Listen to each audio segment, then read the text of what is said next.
Good morning India. प्यारे बच्चों, हम मानव संरचना के बारे में जान रहे थे और आज मानव संरचना से संबंधित क्लास ही था। पर बच्चों, मानव संरचना के तह तक हम अच्छी तरीके से जा सकें, इसके लिए अच्छा से स्टडी कर रहे हैं। और जब स्टडी हो जाएगा तब हम आपके पास मानव संरचना के पूरा बॉडी के पार्ट लेके आएंगे और हम आपको एक एक बोन के नाम के थ्रू एक एक बोन जो शरीर में है, क्या फंक्शन है, उस पर चर्चा करेंगे। फिलहाल आज उसकी अच्छी से स्टडी तो हुई नहीं,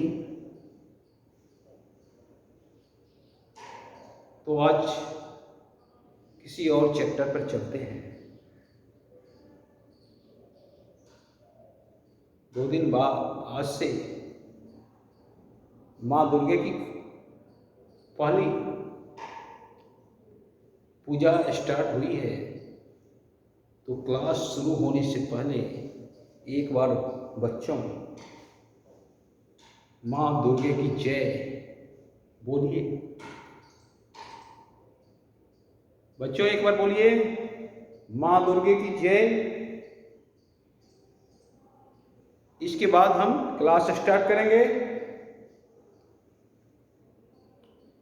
और बहुत सारा शिक्षक साथियों को इस बात से ऐतराज होगा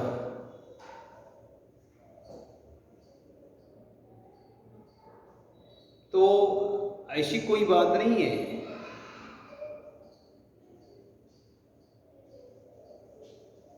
हम तो आप लोगों से कहेंगे कि हर आदमी को धार्मिक होनी चाहिए। अगर हम हिंदू हैं तो हमारी संस्कृति हिंदू है। अगर कोई बच्चा मुस्लिम है तो उसकी संस्कृति मुस्लिम है। कोई बच्चा बौद्ध है तो उसकी संस्कृति बौद्ध है। कोई बच्चा जैन है। हम सभी धर्म का सम्मान करना चाहिए। और धर्म क्या है? जीने का आधार, जीने का एक रास्ता। और हर धर्म विज्ञान से जुड़ा हुआ है। धर्म कोई मजाक नहीं है। अगर आप धर्म के तह तक जाइएगा तो पता चलेगा कि जीवन का आधार है। अगर इसे खिसका दिया जाए तो आप कहीं का नहीं रहिएगा। और खिसकाने का प्रयत्न भी चल रहा है और इसी के परिणाम स्वरूप आए दिन तरह तरह की घटना घटती रहती है।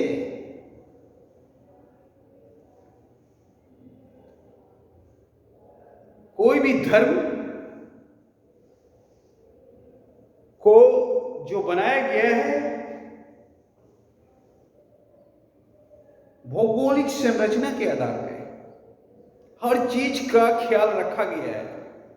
कोई ऐसी चीज नहीं है जिसका ख्याल नहीं रखा गया है। इसीलिए आप देखिएगा कि फलना जगह ईसाई ज्यादा रहता है। उसकी भौगोलिक संरचना के आधार पर धर्म की भी रचना होती है। तो इसमें विज्ञान भी जुड़ा हुआ है, भौगोलिक संरचना भी जुड़ा हुआ है।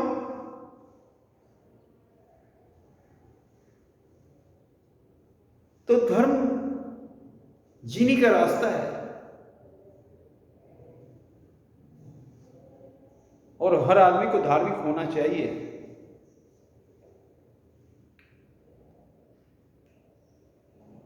अगर हम हिंदू हैं तो मुस्लिम धर्म का सम्मान करेंगे। अगर आप मुस्लिम हैं, हिंदू धर्म का सम्मान करेंगे। ये हमारी संस्कृति है, एक धर्म से दूसरे धर्म को सम्मान करने का, ये इंडिया का कल्चर है।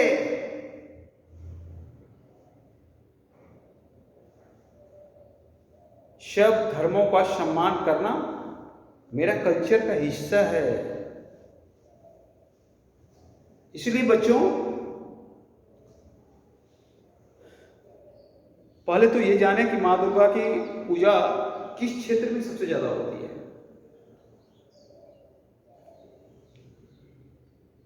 माँ दुर्गा का पूजा के लिए पश्चिम बंगाल सबसे ज्यादा फेमस है। और उसके बाद कौन फेमस हो सकता है? क्योंकि पश्चिम बंगाल से हम जुड़े हैं सबसे ज्यादा बिहार। बिहार से कौन जुड़ा हुआ है? यूपी। यूपी से कौन जुड़ा हुआ है? दिल्ली। मतलब जो एरिया पश्चिम बंगाल के टचअप में है, जैसे जैसे वैसे वैसे फेमस है। तो पश्चिम बंगाल के बाद कौन फेमस हो सकता है बच्चों? बिहार।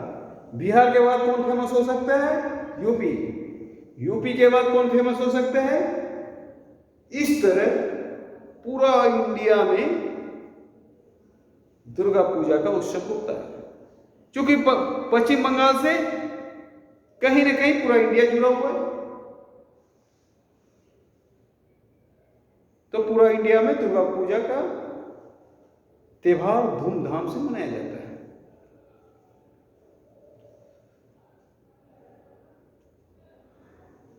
और दुर्गा शक्ति का अवतार है। जब जब जुर्म इस धरती पे हावी हुआ है, तब तब किसी न किसी रूप में अवतार लेके भगवान ने उसको संहार दिया। दुर्गा का भी यही रूप है। जब महिषासुर के बहुत ही जुल्म बढ़ रहा था इस पृथ्वी पे, तो महिषासुर से छुटकारा पाने के लिए सब भगवान ने मिलके एक रूप तैयार किया। वो रूप माँ दुर्गा की है। इसीलिए माँ दुर्गा के हाथ में तरह तरह का आर्म्स देखते होंगे, हथियार। कोई हाथ में भाला, कोई हाथ में गदा,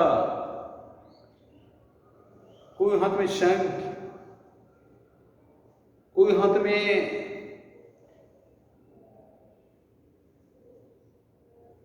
चक्र। हर भगवान ने, कोई हाथ में त्रिशूल।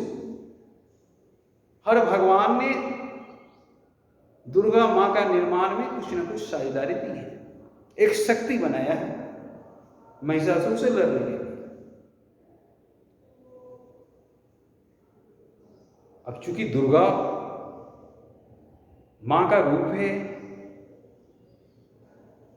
तो इसलिए हमारे हिंदू धर्म में औरत का सम्मान सदियों से दिया जाता है।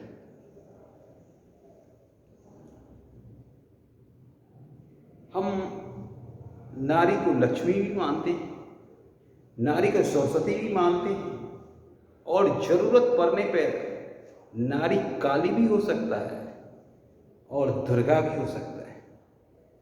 इसलिए किसी भी शख्स को कभी नहीं सोचना चाहिए कि नारी शक्तिहीन है, नारी कमजोर है। मेरा इतिहास है, जरूरत पड़ने पर नारी दुर्गा का रूप लिए है, काली का रूप लिए है। वो कमजोर हो ही नहीं सकती है। अगर आप सोच रहे हो कि वो कमजोर है, तो आपकी मानसिकता कमजोर है। नारी कभी कमजोर हो ही नहीं सकती। और छोटी सी बात है, जननी कमजोर कैसे हो सकती है? जो जन्म देती हो वो कमजोर कैसे हो सकती है? अगर इस तरह की आपकी मानसिकता है कि नारी कमजोर है, तो सबसे ज़्यादा कमज़ोर आपकी मानसिकता है। इसलिए प्यारे बच्चों, हर घर में माँ बहन का सम्मान करें, दूसरे के भी माँ बहन का सम्मान करें। ये मेरी पहली प्राथमिकता होनी चाहिए कि माँ बहन का सम्मान होनी चाहिए और जस्ट दूसरे की भी माँ बहन का सम्मान होनी चाहिए। उनकी सम्मान होगा तो मेरा सम्मान होगा, गुरु का सम्मान होगा। तो इसलिए उनकी सम्मान होनी चाहिए। दूसरी बात है कि पश्चिम बंगाल की मूर्ति और हमारे यहाँ की मूर्ति तो लगभग सेम ही है। पश्चिम बंगाल के ही मूर्ति के ट्रेड पे चलता है। पश्चिम बंगाल का मूर्ति और यूपी और दिल्ली का मूर्ति में क्या अंतर होता है? तो पश्चिम बंगाल का मूर्ति भाव प्रधान होता है और दिल्ली की मूर्ति शारीरिक रचना प्रधान होता है। जस्ट लाइक इंडियन आर्ट जो प्राचीन था, जिसमें अजंता, एलोरा, खजुराहो आते थे, वो क्या थे बच्चों? वो भाव प्रधान थे। और वेस्टर्न में जितने भी उस समय आर्ट हो रही थी, उसकी शारीरिक रचना मानव एनाटॉमी के एकदम समकक्ष था, टू था। और हमारी शारीरिक रचना टू नहीं था। हमारी शारीरिक रचना में सिर्फ भाव का ख्याल रखा गया था, लेकिन वेस्टर्न में पूरे शरीर की रचना टू था, मतलब एकदम रियलिस्टिक। तो पश्चिम बंगाल की मूर्ति भाव प्रधान है और दिल्ली की मूर्ति शारीरिक रचना प्रधान है। पर बच्चों, आपके मन में सवाल आएगा कि ये हुआ कैसे? तो कोई भी चीज अचानक नहीं हो जाता है। हमें लगता है पश्चिम बंगाल में हमारी जो प्राचीन अजंता, एलोरा, खजुराहो का धरोहर है, उसको एक बार जीवित करने का बीरा उठाया गया था, जिसमें रविन्द्रनाथ टैगोर, गगनेंद्रनाथ, नंदलाल बसु, उस समय जितने भी पश्चिम बंगाल के आर्टिस्ट थे, सबों ने काम किया और सबों ने अजंता, एलोरा, खजुराहो की अनुकृति की। और सबों को लगा कि एक बार पुनः भारतीय कला, जो हमारी प्राचीन कला है, उसको जीवित किया जा सकता है। इसमें सबसे महत्वपूर्ण योगदान अविंद्रनाथ हैवेल का है। उन्होंने ही इसको जीवित करने का बीड़ा उठाया था। तो उसी का प्रभाव वहां के कल्चर पे पड़ा और आज भी वहां के कल्चर का मूर्ति भाव प्रधान है। तो भाव प्रधान समझते हैं कि होता क्या है।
ये आंखें देखिए, ये आंखें, ये पश्चिम बंगाल के मूर्तिकार ऐसे आंखें बनाते हैं। चूंकि माना जाता है कि माँ दुर्गा की आंखें बड़ी होती है और खूबसूरत होती है, इसलिए हम लोग बड़ा बनाते हैं। मतलब सिर्फ उसका ध्यान में रखते हैं कि आंखें बड़ा है तो बड़ा होनी चाहिए, मतलब भाव के हिसाब से। क्योंकि माँ दुर्गा,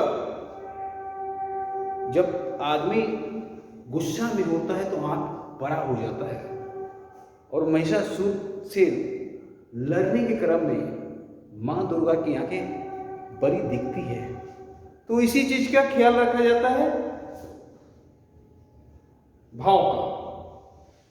पश्चिम बंगाल के मूर्तिकार का मानना है कि माँ दुर्गा की आंखें औरों से बड़ी होती है, औरों जगहों के कलाकारों से।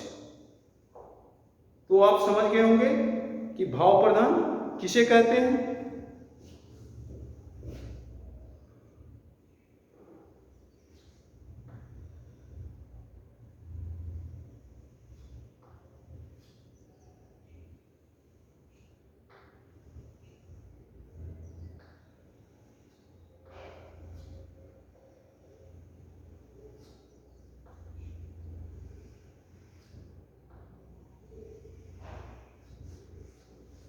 कि दिल्ली के मूर्तिकार या मुंबई के मूर्तिकार की आंखें ये होती है माँ दुर्गा की, चूंकि भाव प्रधान नहीं होती है। शारीरिक रचना जैसे आदमी, मतलब किसी लड़की का आंख होता है, उसी तरह।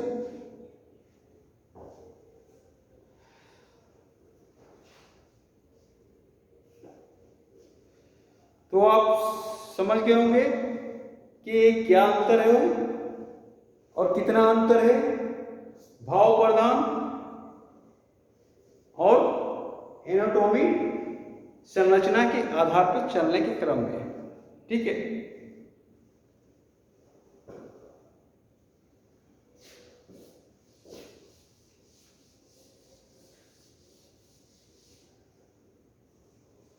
एक चीज प्यारे बच्चों और जान लेना जरूरी है कि हमारा इंडियन आर्ट, प्राचीन कालीन जो हमारी जितने भी गौरवशाली इतिहास हैं, चाहे अजंता हो, चाहे खजुराहो हो,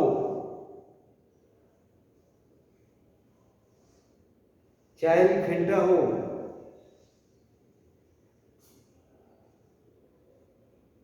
जितने भी हैं सभी भाव प्रधान हैं, भाव को ध्यान में रख के बनाए गए। जबकि उसी समय जस्ट वेस्टर्न को देखिए तो वो भाव प्रधान नहीं थे, वो शारीरिक रचना प्रधान थे। वो जस्ट मानव शरीर का टू कॉपी कर रहे थे, हम टू कॉपी नहीं कर रहे थे, हम सिर्फ उनके भाव का टू कॉपी कर रहे थे। हमारी शारीरिक रचना उस अनुपात में नहीं जा रही थी, सिर्फ भाव का टू कॉपी कर रहे थे। और इसी क्रम में ऐसा भी देखने को मिला है, आप गौर से देखिएगा, अजंता शैली के जो बुद्ध की कुछ उंगलियां बनाई गई है वो इतने भाव प्रधान हैं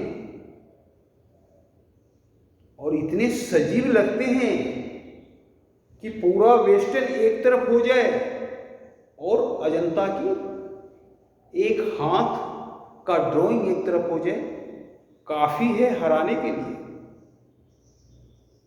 तो प्यारे बच्चों, हम उनसे आगे थे और आगे हैं।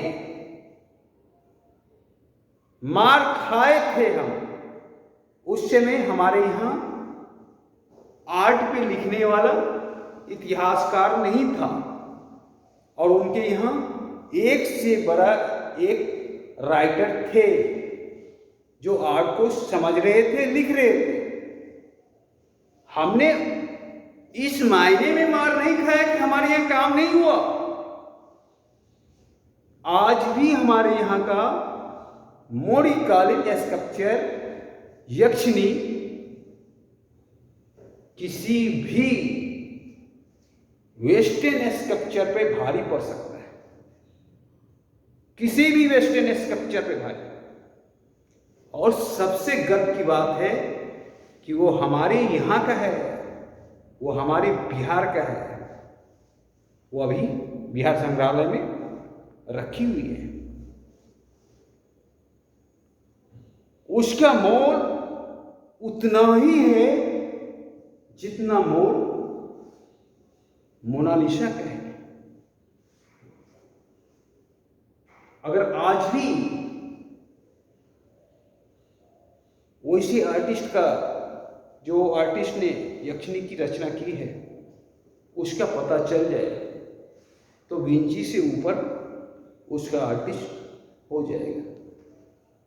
क्योंकि उस काल में आर्टिस्ट का इसलिए पता नहीं चलता था क्यों उस काल में राजा के संरक्षण पे काम होता था और किसी कलाकृति पे कोई आर्टिस्ट नाम नहीं दिखता था, इसलिए वो कलाकार गुमनाम है।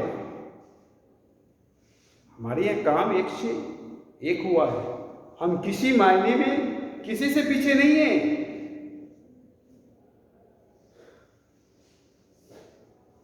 तो अब सिंपल सा मां दुर्गे की एक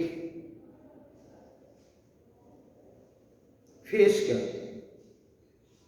चेहरा का चित्र बनाते हैं। तो इस आप चित्र अच्छी हो और चित्र सटीक हो, इसके लिए हम एक ज्योमेट्रिकल शेप लेते हैं।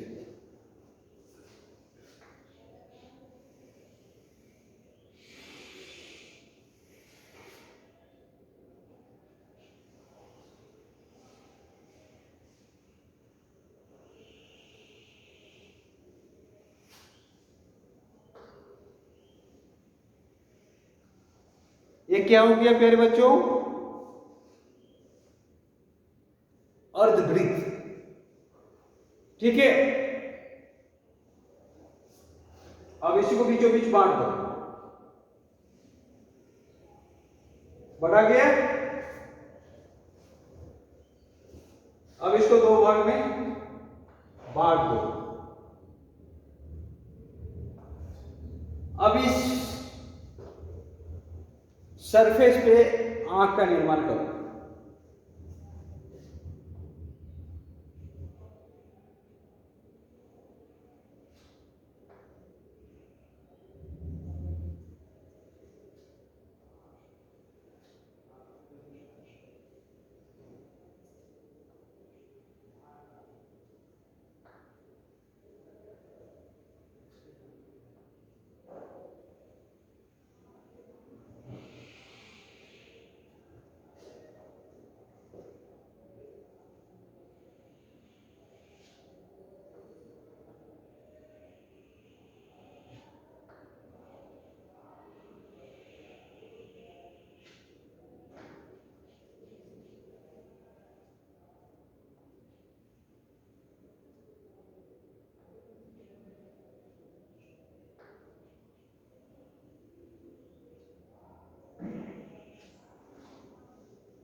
देखो प्यारे बच्चों,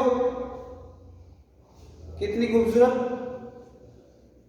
बन रहा है।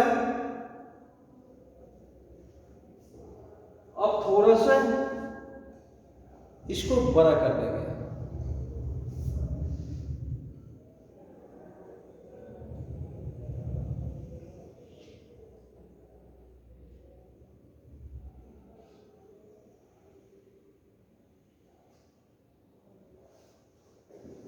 देखिए,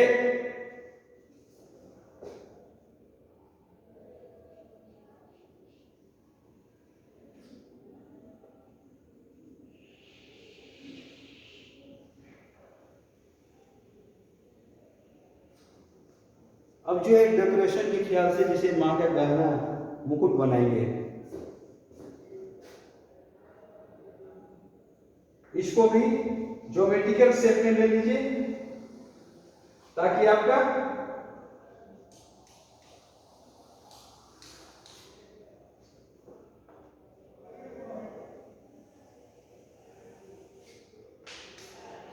ये आपने सिंपल सा ट्रायंगल ले लिया। और ट्रायंगल क्यों लिए? ताकि हमारा अनुपात सही हो।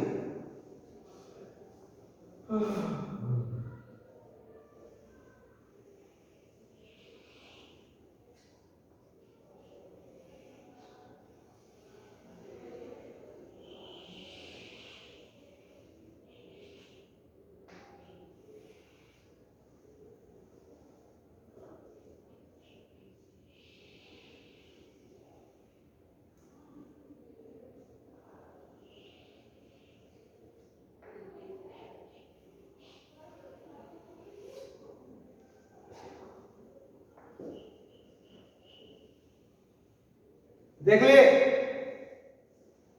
थोड़ा सा गौर से देखिए।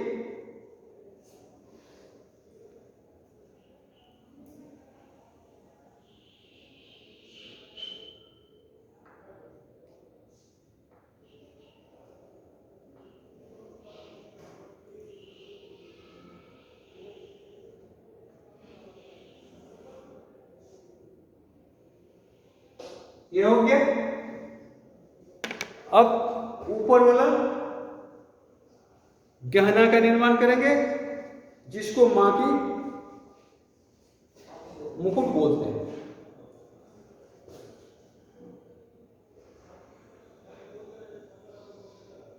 सिंपल सा इसी शेप में क्या करना है, आप जो दिल बनाते हो या पान का पत्ता वो तैयार करो।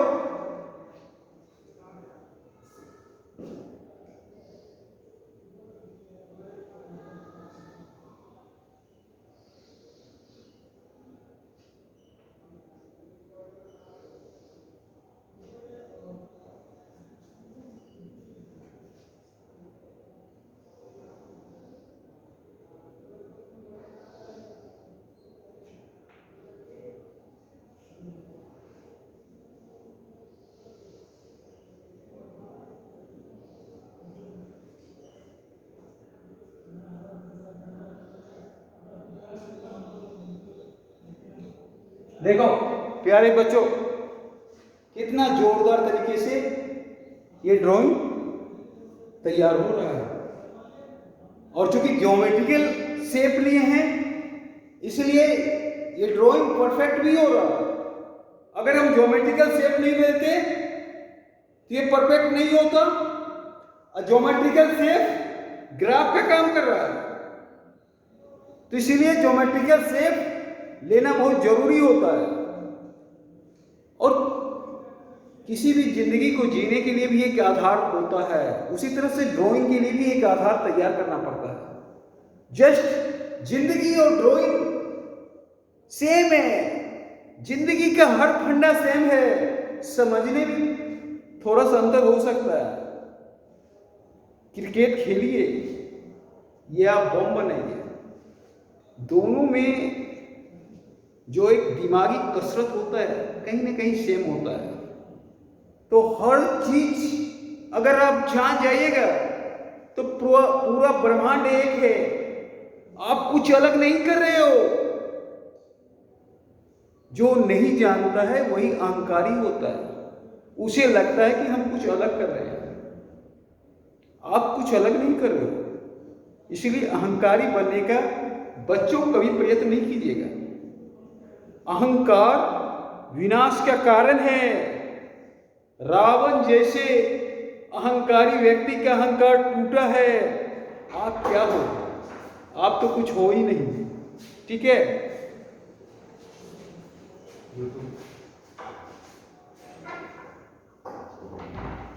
तो अब बच्चों ये बीचों बीच मिटा देंगे।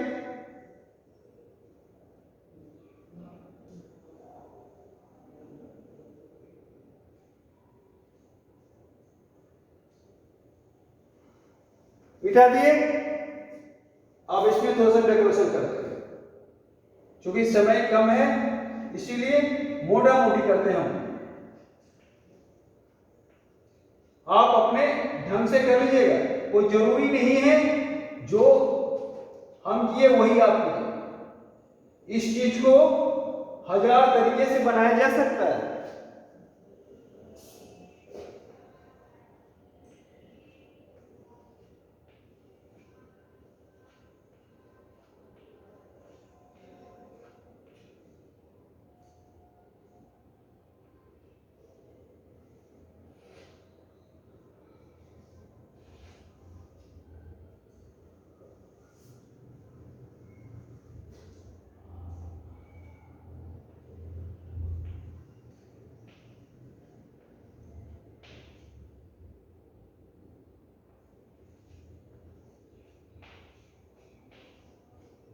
हम मोटा मोटी कर देते हैं बच्चों।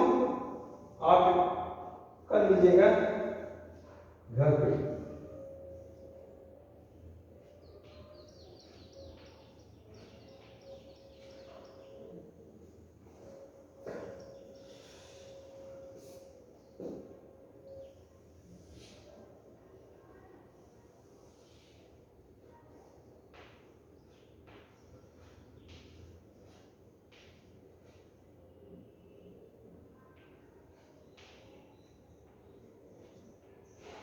क्योंकि अगर हम पूरा करने लगेंगे तो समय अत्यधिक लगेगा।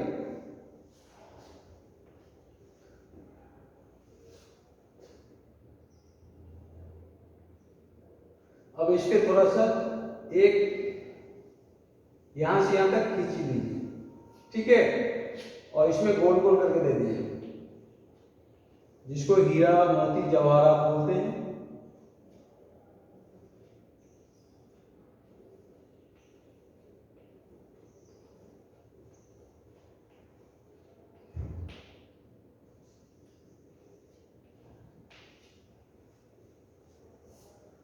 इसमें माँ को एक बिंदी दे दीजिए ताकि अच्छा लगे। ठीक है।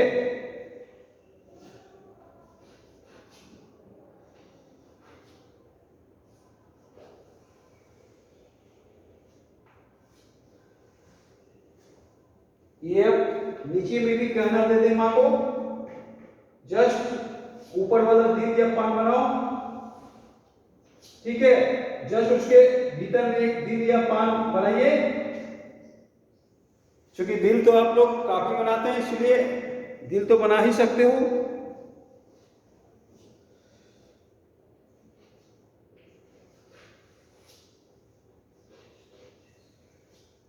अर्ध चांद 2 बनाइए, यहां और यहां।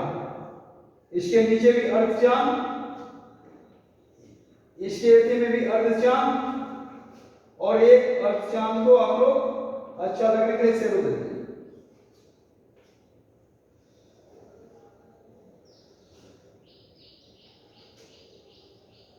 और ये माँ का जो है बाल आने दीजिए ताकि आपका चित्र और भी अच्छा लगे। माँ का बाल गिराइए।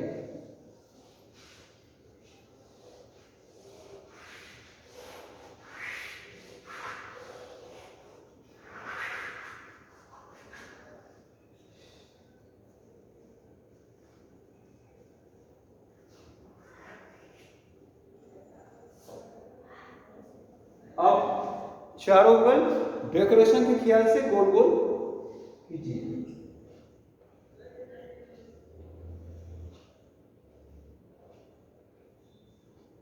प्यारे बच्चों, आज हम शेडिंग नहीं देंगे, शेडिंग आप कीजिएगा, ठीक है। समय ज्यादा लग जाने के कारण आप शेडिंग खुद कीजिएगा।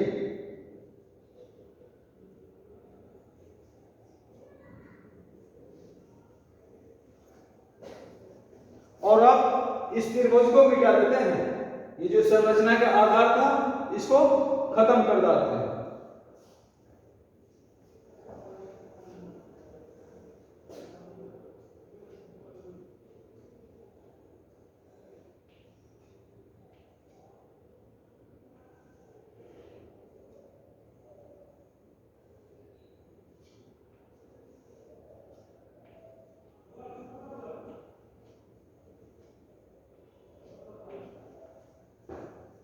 ये बाद में भी थोड़ा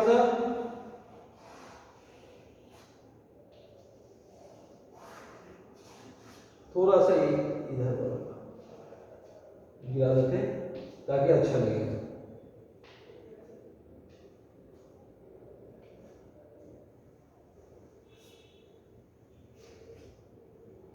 बच्चों ये चित्र सिंपली वे में तैयार हो गया।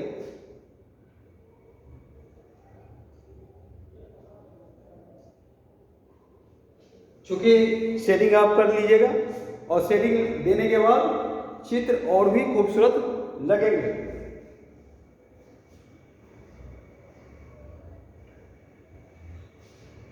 थोड़ा सा बाल अटपटा लग रहा है, ठीक कर लेते हैं।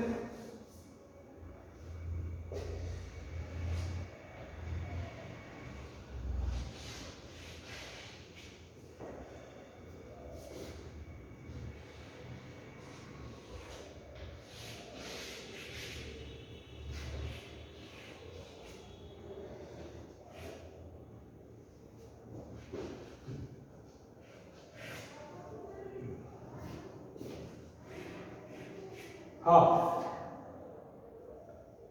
और इसमें छोटा सा